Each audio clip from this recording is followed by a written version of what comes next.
All right, in example 2 here, we're going to see if we can determine with justification whether this series converges or diverges. Okay, again, I'm going to jump right to the root test. I notice that there's a power up here that contains an n. And if the root test is going to require that I do an nth root, well, then maybe that power will be able to be simplified down. So I'll start by saying this. We calculate the limit as n approaches infinity, and I want the nth root of the absolute value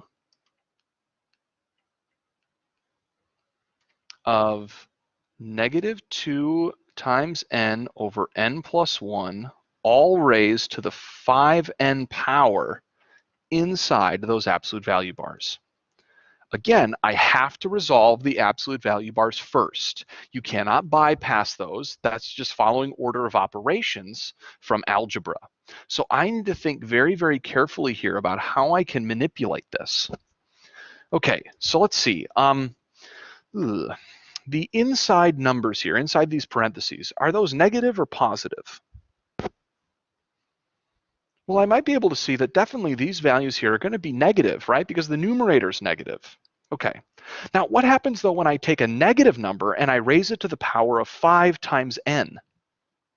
Well, that's a little bit of a tougher question because that kind of depends on what n is, right? Like if n is the number 1, then this power up here is odd.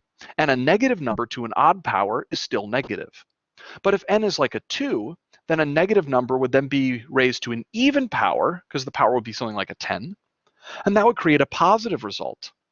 So I can see that sometimes out of that I'm going to get something that's negative and sometimes something that's positive. But an easy way that I could go ahead and guarantee that I get the exact same sort of thing, but always positive, would be to kind of adjust what is actually making this negative. It seems here like the issue is that, I kind of have this -2n that causes this whole inside fraction to be negative. And if that was maybe just regular 2n, I could then see that if I had this, I'm going to produce all of the same values, but it's just that they're already all going to be positive. The only thing that we eliminated from that was that -1.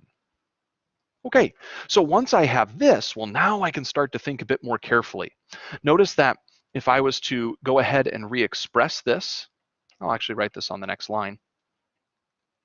If I was to go ahead and re-express this and simplify it down, I could see that this is going to turn into 2 to the n over n plus 1 to the power of 5. And of course, I could see that if I wanted to, I could have my limit bypass that 5th power. So I could just do the limit of 2n over n plus 1 and then just raise the answer to the 5th. But of course, that's easy to do by just multiplying top and bottom by 1 over n.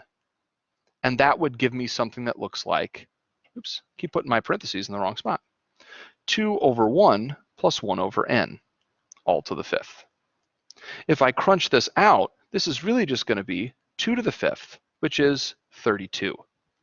Since 32 is greater than 1, I can immediately make a conclusion based on the ratio or the root test. So I'll say by the root test,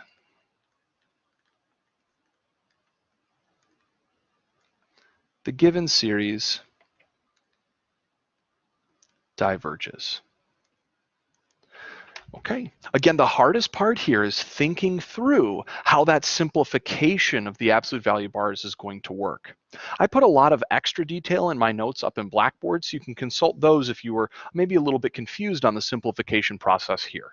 In the next video, we'll take a look at the final example in this section, which is example number 3.